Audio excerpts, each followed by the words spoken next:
نحمده ونصلي ونسلم على رسول الكريم أما بعد فأعوذ بالله من الشيطان الرجيم بسم الله الرحمن الرحيم يا أيها الذين آمنوا كتب عليكم الصيام كما كتب على الذين من قبلكم لعلكم تتقون إن الله وملائكته يصلون على النبي يا أيها الذين آمنوا صلوا عليه وسلموا تسليما درود پاک بابات پڑھیے الصلوۃ والسلام علیک یا سیدی یا رسول اللہ وعلی آلک واصحابک یا سیدی یا حبیب اللہ الصلاۃ والسلام علیک یا سیدی یا ختم المرسلین وعلى آلك وأصحابك يا سيدي يا رحمة للعالمين. اللہ رب العزت کی حمد و ثنا اور اس کے پیارے حبیب حضور احمد مصطفیٰ محمد مصطفیٰ علیہ تجد و ثنا کی بارگاہ بے کس پناہ میں ہدیہ درود و سلام کے بعد حاضرین و سامعین محترم، اللہ رب العزت کا بے پایہ فضل و احسان ہے جس کی توفیق سے ہم جمعۃ المبارک کی ان بابرکت ساعتوں میں اللہ کے گھر میں حاضر ہیں. عنوان گفتگو کے طور پہ قرآن حکیم سے جس آیت کریمہ کی تلاوت کا شرف حاصل کیا، اس میں اللہ رب العزت نے روزوں کی فرضیت کو بیان فرمایا ہے. ارشاد ہوا یا ایھا الذین آمنوا کتب علیکم الصیام کما کتب علی الذین من قبلکم. اے ایمان والو، تم پر روزے فرض کیے گئے جس طرح تم سے پہلے لوگوں پر فرض کیے گئے تھے. لعلکم تتقون. ان روزوں کی فرضیت کا مقصد یہ ہے کہ تم پرہیزگار ہو جاؤ. آج کی نشست میں ہم روزوں کی فرضیت اور اس کے فضائل پر بات کریں گے. سب سے پہلے رب قدوس نے حضرت آدم علیہ السلام پر روزے فرض کیے تھے، اور اس کے بعد تقریباً ہر نبی ہر رسول جو تشریف لاتے رہے ان پر ان کی امتوں پر روزے فرض رہے اور وہ روزے رکھتے رہے. اور یہ بات بھی بڑی خاص ہے کہ روزوں کی یہ فرضیت ماہ رمضان المبارک کی نسبت ہی تھی. پھر موسموں کے رد و بدل نے امتوں کے مذہبی رہنماؤں نے اپنی سہولت کی خاطر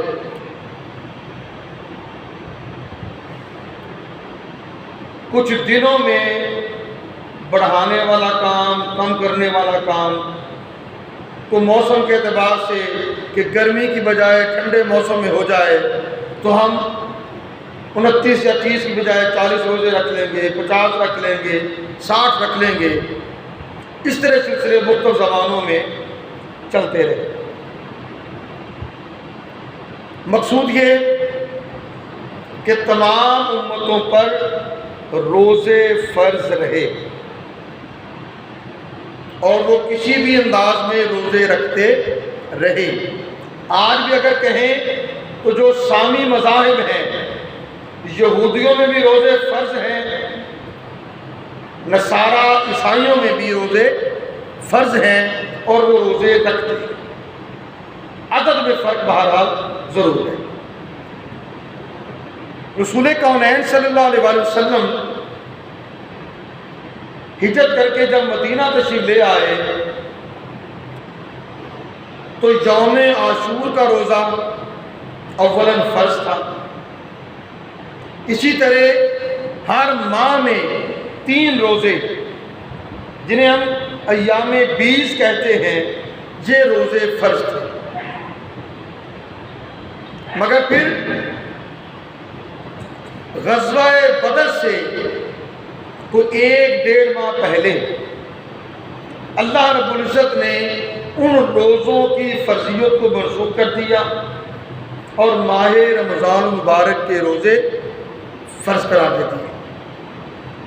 ماہ رمضان مبارک کے روزے فرض قرار دے دیے اور تب سے اب تک اور تا دام قیامت امت مسلمہ فرض روزوں کے اعتبار سے ماہ رمضان کے روزے رکھتی چلی آ رہی ہے، رکھتی ہے، اور انشاءاللہ یہ سلسلہ جاری و ساری رہے گا. اب ان روزوں میں جس چیز کا تعلق عدد سے ہے وہ 29 یا 30 روزے ہیں. 29 یا 30 روزے، اور اس کا سبب یہی ہے اب اللہ کے نبی نے فرمایا چاند دیکھ کر روزہ رکھو، چاند دیکھ کر افطار کرو. رمضان کا چاند نظر آ گیا، روزے فرض ہو گئے. شوال کا چاند نظر آ گیا، اگر تو 29 پہ نظر آ گیا تو 29 روزے، اور اگر 29 میں روزے پہ نظر نہیں آیا تو 30 روزے. کہ اسلامی مہینہ، قمری مہینہ، اس کے جو دن ہیں وہ 29 یا 30، نہ 28 نہ 31، یہ 2 ہی عدد ہے. تو اللہ تعالیٰ نے فرمایا ہے ایمان والو تم پر روزے فرض کیے گئے جس طرح تم سے پہلے لوگوں پر روزے فرض کیے گئے. تعداد کی بات آئے تو قرآن کہتا ہے ایام معدودات، یہ گنتی کے چند دن ہیں. اور گنتی کتنی؟ 29 یا 30، 29 یا 30. اب آ جائیں ماہ رمضان کی نسبت. رمضان اس نام اور اس کلمے کی نسبت مختلف علماء نے مختلف معانی بیان کیے ہیں اور ہر معنی کے بیان کرنے میں کوئی خاص حکمت پائی جاتی ہے. بعض علماء نے کہا کہ رمضان اللہ تعالیٰ کے ناموں میں سے ایک نام ہے، اور شہر رمضان جو کہا جاتا ہے اس کا معنی ہے اللہ کا مہینہ، اللہ کا مہینہ. اسی طرح امام جعفر صادق رضی اللہ تعالیٰ عنہ وہ روایت کرتے ہیں کہ رسول کریم صلی اللہ علیہ وسلم نے ارشاد فرمایا رمضان اللہ کا مہینہ ہے. اور حضرت انس بن مالک رضی اللہ تعالیٰ عنہ وہ روایت کرتے ہیں کہ رسول کریم صلی اللہ علیہ وسلم نے فرمایا لفظ رمضان نہ کہو بلکہ اس کی نسبت کے ساتھ کہو، جس طرح اللہ تعالیٰ نے قرآن کریم میں اس کی نسبت کو بیان کیا ہے کس طرح؟ شہر رمضان الذی انزل فیہ القرآن، رمضان وہ مہینہ ہے جس میں قرآن نازل کیا گیا۔ تو صرف رمضان نہ کہو، شہر رمضان کہو یا رمضان کا مہینہ کہو۔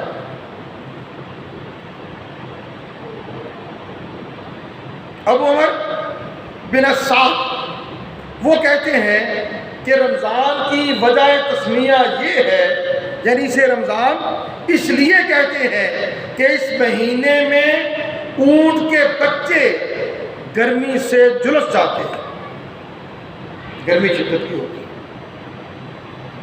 ایک معنی یہ بیان کیا جاتا ہے کہ چونکہ اس مہینے میں گرمی کی وجہ سے پتھر تپنے لگتے ہیں اور رمضان گرم پتھر کو کہتے ہیں، اس لیے اسے رمضان کہا جاتا ہے۔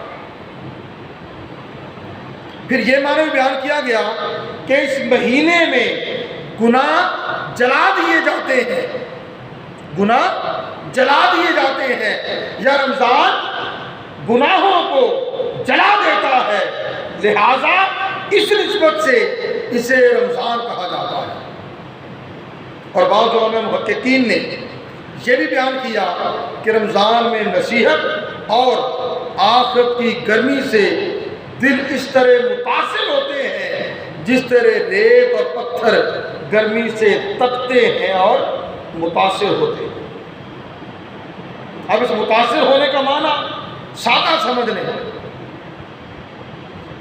باقی سارا سال بھی مختلف موسم آتے ہیں جاتے ہیں، مگر مذہبی رجحانات دین کی طرف، اللہ کی بندگی کی طرف اس طرح نہیں ہوتے جس طرح رمضان میں ہوتے ہیں۔ سو رمضان کا آنا ہی اہل ایمان کو متاثر کرتا ہے۔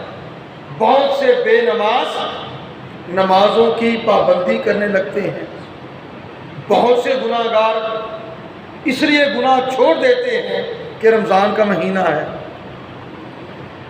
بہت سے صدقہ و خیرات کرنے والے صدقہ و خیرات اس نیت اور ارادے سے کرتے ہیں کہ اس میں اللہ تعالیٰ کی طرف سے اجر و ثواب زیادہ ملتا ہے۔ اسی طرح نفلی عبادات کا ذوق بھی بڑھ جاتا ہے۔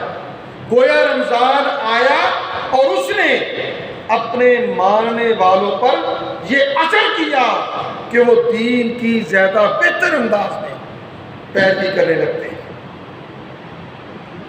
ایک اور یہ بھی ہے کہ یہ لفظ رمز سے بنا ہے اور رمز کے معنی ہے برساتی بارش، یعنی جیسے برسات میں بارش برستی ہے، موسلادھار بارش برستی ہے، ٹھیک ہے، اسی نسبت سے اسے رمضان کہا جاتا ہے، کیونکہ اس ماہ مقدس میں گناہ بالکل دھو ڈالے جاتے ہیں، گناہ دھل جاتے ہیں، اور یہ دلوں کو ایسے پاک کر دیتا ہے جیسے موسلادھار بارش درختوں میں پڑتی ہے اور اس کے پتے دھل جاتے ہیں، سرسبز و شاداب نظر آتے ہیں۔ تو رمضان کو رمضان اس لیے بھی کہتے ہیں کہ یہ بندوں کے گناہوں کو دھو دیتا ہے، گناہوں کو دھو دیتا ہے۔ اب آ جائیں رمضان مبارک کے کچھ فضائل و برکات کی طرف۔ شیخ ابو نصر رمضان مبارک کے اجر و ثواب کی نسبت بیان کرتے ہیں کہ حضرت سلیمان فارسی رضی اللہ تعالیٰ عنہ وہ روایت کرتے ہیں رسول کونین صلی اللہ علیہ وسلم نے شعبان معظم کے آخری دن ایک خطبہ ارشاد فرمایا،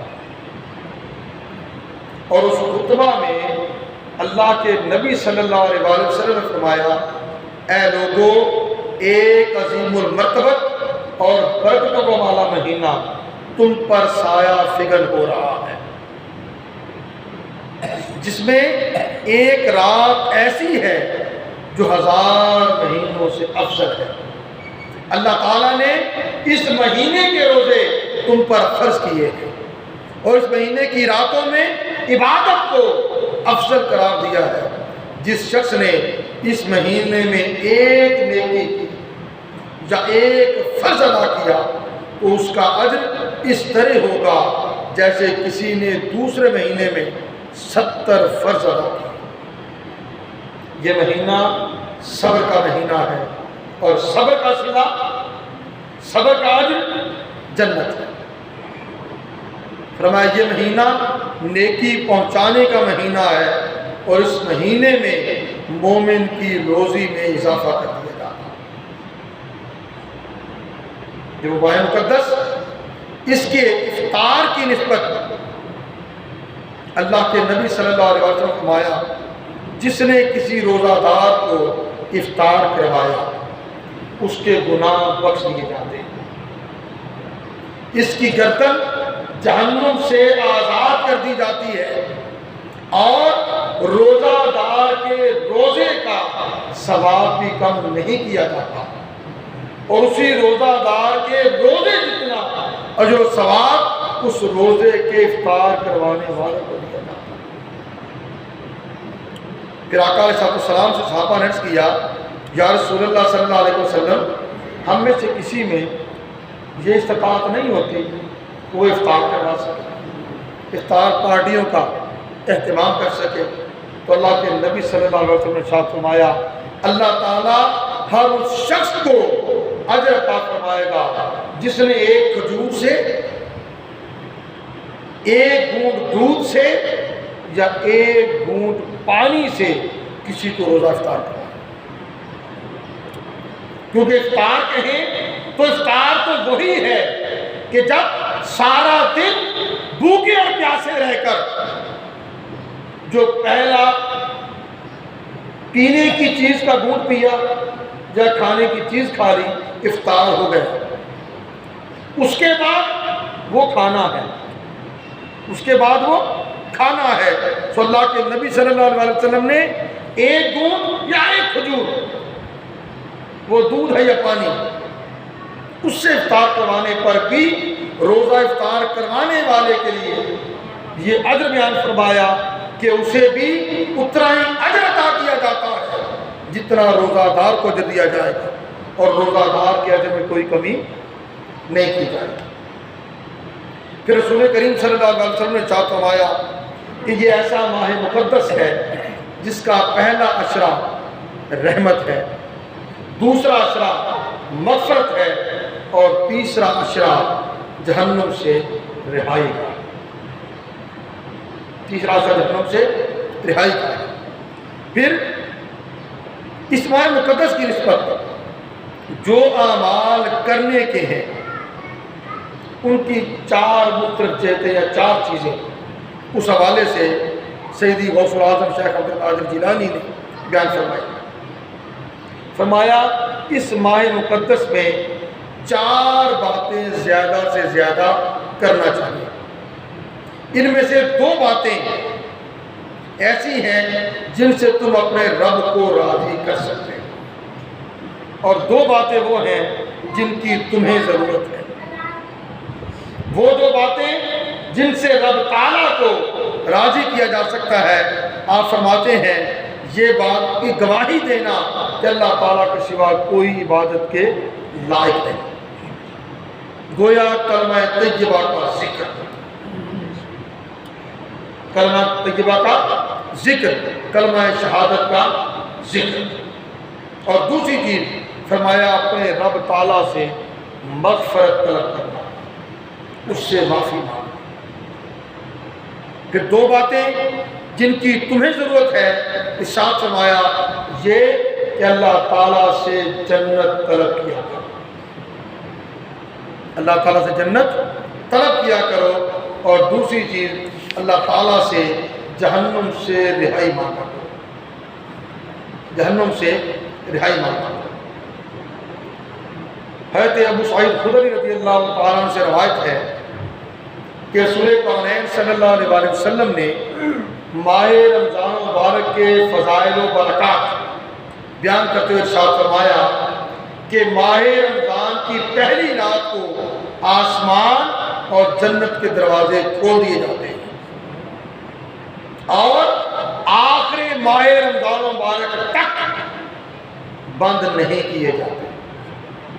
فرمایا جو بندہ مومن خواہ مرد ہو یا عورت اس ماہ کی راتوں میں نماز پڑھتا ہے، اللہ تعالیٰ ہر سجدے کے بدلے میں 1700 نیکیاں لکھ دیتا ہے۔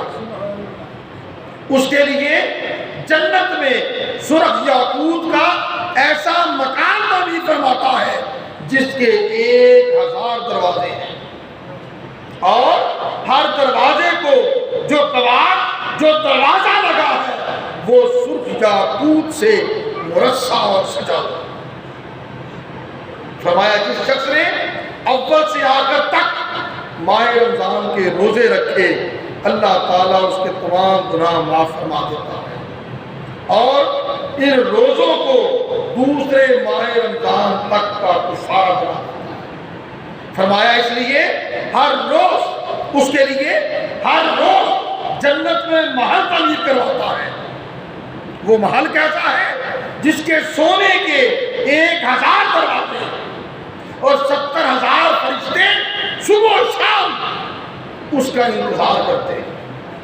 ہر سجدے کے بدلے اسے اتنا تناور سایہ دار درخت عطا کیا جاتا ہے کہ گھڑ سواروں کے نیچے گھڑ سوار اس درخت کے سائے کے نیچے 100 برس تک چلتا رہے تو مسافت طے نہیں کر سکتا۔ اتنا بڑا درخت اس کے لگا دیا جاتا ہے۔ پھر اللہ کے نبی صلی اللہ علیہ وسلم نے فرمایا جب رمضان کی پہلی رات ہوتی ہے تو اللہ تعالیٰ اپنی مخلوق کی طرف توجہ فرماتا ہے، اور جب اللہ تعالیٰ کسی بندے پر نظر رحمت فرماتا ہے تو اسے کبھی عذاب نہیں دیتا، اور پھر اس کے حکم سے ہزاروں آدمی جہنم سے آزاد ہوتے ہیں۔ آقا علیہ السلام نے ارشاد فرمایا جب ماہ رمضان آتا ہے تو جنت کے دروازے کھول دیے جاتے ہیں، جہنم کے دروازے بند کر دیے جاتے ہیں اور شیاطین کو زنجیروں میں جکڑ دیا جاتا ہے۔ اللہ اکبر، شیاطین کو زنجیروں میں جکڑ دیا جاتا ہے۔ آخری حدیث پاک رسول کونین صلی اللہ علیہ وسلم نے روزہ دار کے لیے 2 خوشیوں کو بیان فرمایا۔ ارشاد فرمایا للصائم فرحتان، روزہ دار کے لیے 2 خوشیاں ہیں، روزہ دار کے لیے 2 خوشیاں ہیں۔ آقا کون سی 2 خوشیاں؟ ارشاد فرمایا فرحتن عند الافطار، پہلی خوشی وہ ہے کہ جب روزہ دار صبح صادق سے لے کر غروب آفتاب تک بھوکا پیاسا ہوتا ہے، اس کا جسم کمزور، لاغر اور ذہین ہو جاتا ہے، افطار کے وقت افطار کے لیے وہ جو پہلا گھونٹ پانی کا پیتا ہے، دودھ کا پیتا ہے، کھجور کا کھاتا ہے یا نمک سے افطار کرتا ہے، جس چیز سے اس نے روزہ افطار کیا اس روزے کے افطار کے موقع پر جو فوری طور پر اس کا جسم حساس نشاز ہو جاتا ہے، ساری توانائی بحال ہو جاتی ہے۔ فرمایا فرحتن عند الافطار، پہلی خوشی اسے روزہ افطار کرتے وقت دی جاتی ہے، اور دوسری خوشی فرحتن عند لقاء ربہ، اور دوسری خوشی وہ ہے جو روزہ دار کے لیے روزے قیامت رب قدوس نے رکھی ہے، اور وہ رب تعالیٰ سے ملاقات کی خوشی، وہ رب تعالیٰ سے ملاقات کی خوشی ہے۔ وہ خوشی کیسی ہوگی؟ یہ وہی جانے جنہیں رب قدوس اپنا دیدار کرواتا ہے۔ اللہ تعالیٰ کی بارگاہ میں التجا ہے، اے مالک ارض و سما، ماہ رمضان مبارک آ رہا ہے۔ اس ماہ مقدس کو ہمارے لیے ایمان کی تقویت کا سبب بنا، اس ماہ مقدس کو ہمارے لیے اپنی خود احتسابی کا سبب بنا، تاکہ ہم اللہ کے نبی صلی اللہ علیہ وسلم کے فرمان مقدس کے مطابق کہ جس نے ایمان اور احتساب کے ساتھ رمضان کے روزے رکھے اس کے سارے گناہ معاف کر دیے جاتے ہیں، ہم بھی ماہ مقدس کے روزے رکھ کے اپنی زندگی بھر کے سارے گناہ، ساری لغزشیں، ساری نافرمانیاں اور سارے وہ اعمال جن سے اللہ تعالیٰ اور اللہ کے رسول کو پسندیدگی نہیں ہوئی، ان سے ہم چھٹکارا پا سکیں۔ اللہ تعالیٰ ہمارے یہاں کچھ کرم فرمائے اور ماہ رمضان مبارک کو عبادت کے ساتھ، روزے کے ساتھ اس طرح بسر کرنے کی توفیق عطا فرمائے جیسے سچے صاحبان ایمان کرتے ہیں۔ وما علینا الا البلاغ۔